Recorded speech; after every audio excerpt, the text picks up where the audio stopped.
Hey guys, this is Jesse with Blue and Gray Paranormal B.G.P.S or P.S. Excuse me. Just wanted to show you guys some of the basic ghost hunting equipment that we have on sites with us at investigations. First of all, always have some sort of carrying case. This happens to be ours, one of ours. All right. So first thing we got here is a temperature gauge. What this does, and you can probably see the dot behind me, that is a laser light. Do not shine in anybody's eyes. That's getting a base reading. So what this does is basically it measures the temperature along walls, floors, staircases, beds, pretty much anything. You want to look for a 5-degree spike either above or below your base reading. Next we have a K2 meter. K2 meter, this is EMF reader, electromagnetic field reader. Just turned it on. This is what it does. As it gets closer to the computer, I don't know, see how it's blinking? Now we're closer to the computer. What that signifies is the electrical current that's going through the air. This could be caused by many things. Electrical lines that are still on, uh, or paranormal. But make sure, just remember, just because this goes off doesn't mean it's anything paranormal. Take this around the room and do a sweep afterwards, just to make sure you have no interference. Let's turn that off. Alright, next, I'll pull this out. Digital voice recorder. Turn this on. Turning it on. Now, any voice recorder will do. They work pretty much the same. This is an Olympus. It got purchased at Walmart. It comes with a USB cord. That way you can put files on the computer. Basically, it's simple. Stop, record, files, this and that. This one's pretty self-explanatory, at least it was for me. Make sure we put that back in the box. Actually, let's put this in there too. This one's actually carrying very few electrical tape. Use this to mark anything that you want to see moved. Basically, like an object like this, I do bring this with me on hunts. You set it there, you mark the spot where it's at. I usually like to mark the square, and then you'll know if it's moved from that spot. So, next thing we have is spirit box with the speaker. Spirit box. This is the PSB 7 spirit box. It comes with the speaker. Plug that to where your headphone goes, and you turn it on. It might be actually all the way up.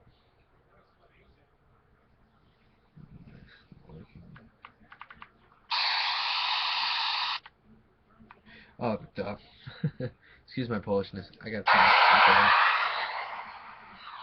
You can hear it. Radio sweep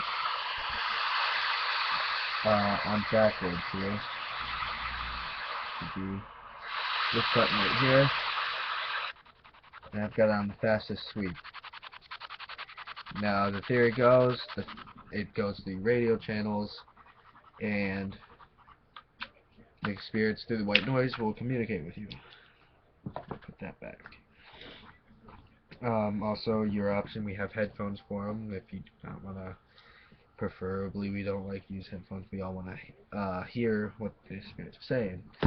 This is not a perfect lighter to use, but one thing that you should use is a lighter to detect any drafts that are coming in with the room, and always carry a notebook with you, some sort of this is a brand new one for me, so there's nothing in it just yet.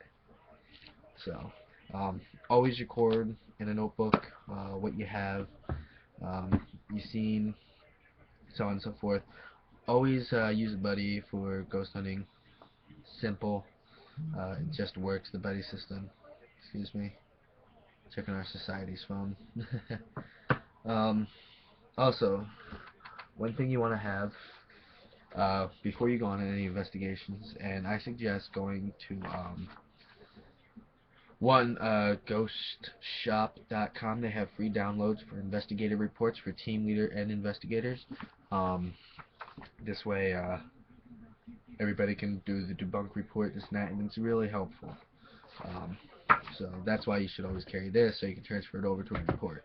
One thing, if you're gonna go anywhere, make sure you have permission from the owner, so on and so forth. So that's why we have a release form. This one basically states, and I'm not going to give the name of the location out, but there's a space here, as you can see, for them to fill in their name. I blank have the authority to give permission to whatever your group's name is, members and affiliated persons to, you type in the name of the place. For instance, if it's a bar, let's say it's you know, um, Dad's Bar or Sports Bar, something like that, I don't know. Locate it and then write their address. For the purpose of conducting an investigation related to possible paranormal occurrences or conducting field research at this location. The investigation process has been explained to me, and I release the owner of the location from liability for any and or damages incurred by or during the investigation. Your group's name assumes responsibility for any damages to the property during the investigation. Now, I hate to say it, but the guy from Viper Paranormal, or Rest in Peace Paranormal, I've seen his YouTube videos. The release of liability and contract all in one form kind of thing he's got laid out there. His states that that your group would not be liable for any lost, stolen, or damaged items. I apologize, that's the phone. Um, don't know who it is. Anyway, when you want to go on investigations and then you bring that kind of contract as he gives you to them and they're reading it, they're not going to want to sign it because it's basically saying if you could basically steal their stuff and you can't be held reliable. Now, who wants to sign a contract like that? No offense to you, dude. You do have a lot of good videos if you ever catch this video here. You do have a lot of good stuff, don't get me wrong. I just wanted to point that out to you, and a lot of other investigators that are just getting into this or are having a hard time because they are using that contract layout. This one was actually on a CD from Ghost. What is it? Let me pull it out of my desk here. I think it's here. I think it was like the ghost hunting source, something like that. The ghost hunting source .com. It came with the CD came with the K2 meter. It has a guide to paranormal investigations and a bunch of forms like request to do investigation forms. You can send that. Excuse me. The next form here is the privacy form. It basically states your group name respects your rights to privacy. All of your personal information used during our investigation will be kept confidential. In the event that your group's name would obtain evidence collected during the investigation that we deem suitable for possible inclusion on our website, we will only share information at a level agreed to between yourself and, again, your group's name. Other future media considerations, please check the level of confidentiality you would like to request. And then in red we have our group name, or you know, uh, little can't think of the word. But anyway, your group's name may not release any part of the investigation to the public. Your team may release the information providing that the identity of witnesses and clients are changed and the exact address of the location is excluded.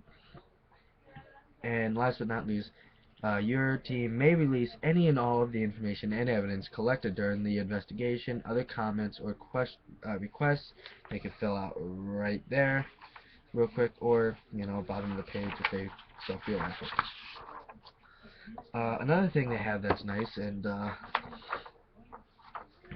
let me just do this real quick so I can be respectful of the owner's privacy as of now, because we haven't hit this location yet. Take some masking tape. Oh, actually, masking tape is also good instead of electrical tape if you want to do that. Those two tapes do not leave any sort of marks, so you're not doing any damage to anybody's property with tape, like duct tape or so on and so forth. So let's use this to just gently hide the information here.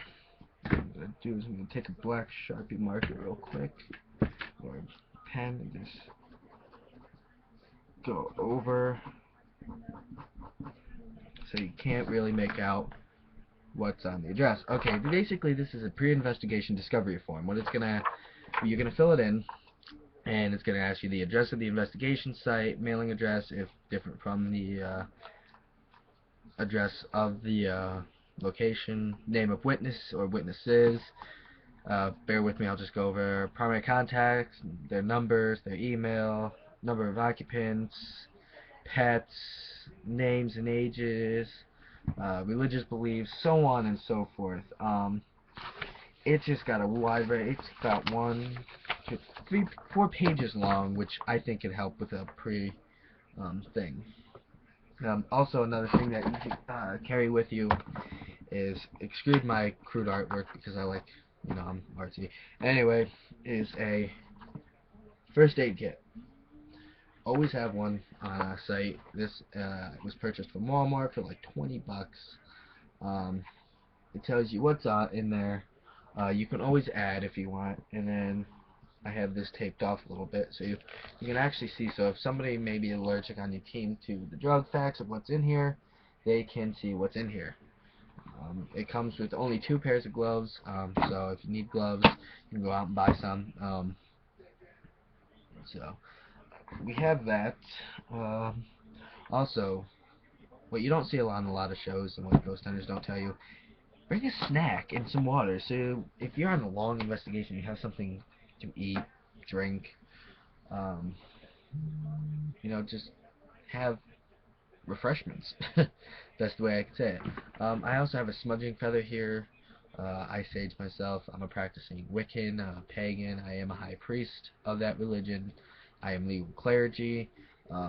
So I usually, if I know the um, area is not the best for friendly entities, I sage myself. Stupid. Also, I just want to give a quick shout out before I end this video to the Gettysburg Paranormal Association, which I am a proud member of. I'll give my name and whatever. I won't give my address. Um, they are good people. If you ever get to go on one of their tours in Gettysburg, they're on Steinware Avenue, right next to a store called Regimental Quartermaster. I think this actually gives their exact address. Yes, their address is 47 Steinware Avenue, Gettysburg, Pennsylvania, 17325. Their phone number is 717-338-1818, and I will leave their phone number in the bottom of the screen, as well as our association's number, or our society's number. This is our society right here. Yes, I know. We are Civil War reenactors, so that's where you get the blue, gray, and a little ghosty right there. Alright, so have a good one, guys. If you have any questions, comments, or concerns, give us a call.